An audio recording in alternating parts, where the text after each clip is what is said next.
कुछ चीज़ें मैं ढंग से कहने की कोशिश करूँगा आज एंड ऑनेस्टली जो दिल की बात है वो कहना चाहूँगा कि निफ्टी के ऑप्शन को मैं नहीं समझ पा रहा। मैं इससे पहले बैंक निफ्टी ट्रेड करता था जो कि इतना फेरोशियस, इतना वॉलेटाइल, इतना खतरनाक हुआ करता था एंड जब से मैं निफ्टी में आया हूँ उस जो लूजिंग स्ट्रीक है वो काफ़ी कंटिन्यू हो रहा है। आई थिंक इसके पीछे का रीज़न हो सकता है कि मैं मेरे जो सेल्फ डेवलपमेंट पर है वो ज़्यादा फोकस ढंग से नहीं कर पा रहा हूँ, क्योंकि जॉब से आता हूँ 10 साढ़े 10 बज जाता है, खाना पीना खा के 11:30 बज जाता है एंड उसके बाद वीडियो रिकॉर्ड करके एडिट करके अपलोड करने में 2 बज जाता है। फिर 2 बजे मैं सोता हूँ, 8 बजे वापस उठना पड़ता है, 6 घंटे की नींद है एंड 6 घंटे से तो मेरा कुछ नहीं होने वाला एंड ऐसा लग रहा है काफ़ी टाइम से मैं ढंग से सोया नहीं हूँ। फिर उसके बाद वापस ट्रेडिंग डेस्क पे बैठना रहता है 9 बजे, 9 से 11, फिर वापस वही जो साइकिल चलता ही रहता है। इसी वजह से ऐसा लग रहा है कि जो परफॉर्मेंस है वो काफ़ी गंदी ड्रॉप हुई है एंड खास करके जब से मैं निफ्टी में आया हूँ। मैं तुम्हें भी ले चलूँगा, एक्सेल शीट पे मेरे दिखाऊंगा कि जब से मैंने निफ्टी ट्रेड किया है तब से देखोगे खाली लाल लाल ही है। काफ़ी टाइम से मैंने यूँ कह सकते हो कि ग्रीनरी जो मेरे प्रोफाइल में वो नहीं देखी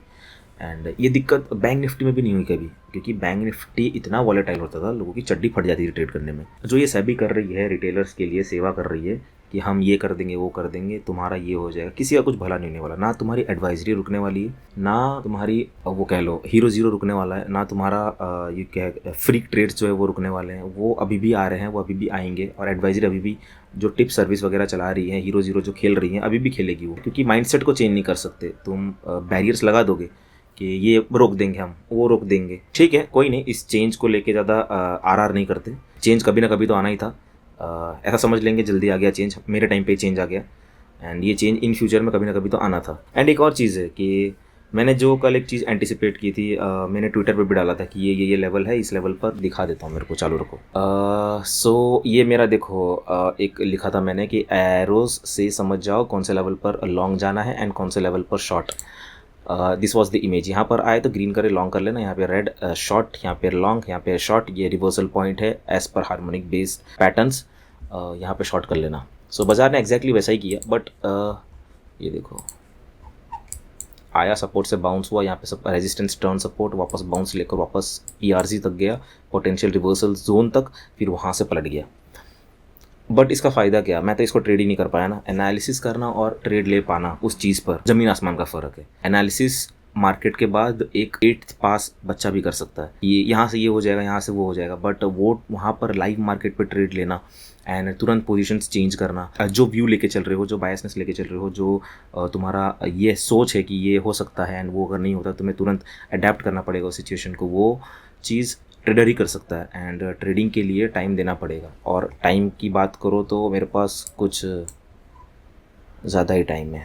9 से 11, साढ़े 11 में जितना ट्रेड मिलता है उतना कर लेता हूँ, क्योंकि एंड ये 9 से 11 ही जो रहता है ना वो बहुत वॉलेटाइल रहता है, बिकॉज वहाँ पर रिटेलर्स एक्टिविटी होती है, फिर प्लस वहाँ पे स्ट्रेडल स्ट्रेंगल वाले आ जाते हैं सुबह सुबह मुँह उठा के, वो स्ट्रेडल बेच मारते हैं, स्ट्रेडल बना लेते हैं एंड मुझे इसका पता भी नहीं स्ट्रेडल स्ट्रेंगल होता क्या है। एंड जो एक्चुअल मूव जो होती है वो सेकेंड सेशन में होती है, जहाँ पर मेरा प्रेजेंस ज़ीरो होता है and once in a while जब वीक ऑफ मेरा होता है, जब मैं छुट्टी पर रहता हूँ वीक डेज़ पर, तब फुल डे बैठ लेता हूँ एंड उस दिन तो बाज़ार पता ही है साइडवेज ही रहता है। एनीवे देखते हैं अब आगे क्या हो सकता है। बाजार कुछ नहीं करेंगे, इन लेवल्स के बीच में पिंग पोंग खेलता रहेगा एंड इस बीच में अगर कहीं रहा तो ट्रेड लेना बंद कर देंगे। यहाँ पर कहीं आया तो एक लॉन्ग, यहाँ पर short and overall as per market profile अगर देखें तो ओवरऑल बड़े टाइम फ्रेम की अगर मैं बात करूँ तो हम इस लेवल के पास अप्रोच कर रहे हैं फेयर प्राइस को एंड उसके बाद हम यहाँ पे जाएंगे। ये जो एनॉमली दिख रही है, जो टूटा हुआ दांत दिख रहा है, ये जो इसको रिपेयर हम कर सकते हैं, वो लेवल है 25,400 एंड वीकली टाइम फ्रेम पर ये एक मैंने रेजिस्टेंस मार्क किया था एंड इसको आज प्राइस ने ब्रीच कर दिया एंड ये लेवल के पास एक्सेप्टेंस आ चुका है इस वैल्यू एरिया में। सो यहाँ तक कहीं हम जाएंगे and overall day time frame पर अगर मैं देखूँ तो यहाँ पर एक स्ट्रॉन्ग रेजिस्टेंस था, ये वाला। ये कौन सा दिन है, 6 नवंबर। इसको अगर कैंडल स्टिक चार्ट पर अगर दिखाऊँ 1 आवर टाइम फ्रेम पर, ये रहा 6 नवंबर वाला, ये रिसेंट स्विंग हाई था एंड प्राइस ने यहाँ पर सब रेजिस्टेंस लिया एंड वहाँ यहाँ से प्राइस ड्रॉप हुआ, यहाँ पे सपोर्ट लेके वापस ऊपर चला गया।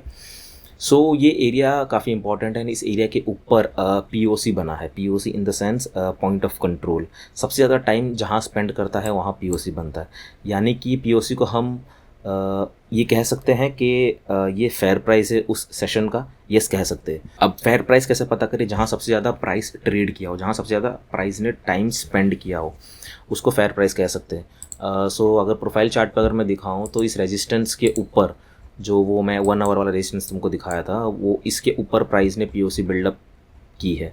सो पीओसी कहीं यहाँ पर हुआ है, तो एक्सेप्टेंस इस एरिया के ऊपर आ चुका है। सो आने वाले दिनों में मेरा जो व्यू है वो स्ट्रांगली बुलिश है। बाई ऑन डिप्स रखेंगे तो अकाउंट सेफ रहेगा। मेरा परफॉर्मेंस अगर मैं दिखाऊं, ये देखो मैंने निफ्टी चालू किया था 25 ये तो लॉट है 12 तारीख से, एंड जब से उन्होंने वो प्लान किया था बैंक निफ्टी बंद करने का, सो यहाँ से देखोगे तो खाली लाला लाला लाला लिए, एंड काफ़ी रेयर डेज ही ग्रीन हुआ है, एंड ऑलमोस्ट जो विन रेशियो है वो काफ़ी गंदा घटिया ड्रॉप हो चुका है। सो इस विन रेशियो को वापस इंप्रूव करना पड़ेगा। सो जो भी चीज़ें सीखी हैं उसको रीअसेस करते हैं, एंड जो माइंड वो मार्केट है वो वापस मैंने चालू कर दी है, एंड उसको देखते हैं किस हो सकता है इस बार कुछ अलग नज़रिए से पढ़ें एंड कुछ यूज़फुल इंसाइट्स मिल जाए। बाय।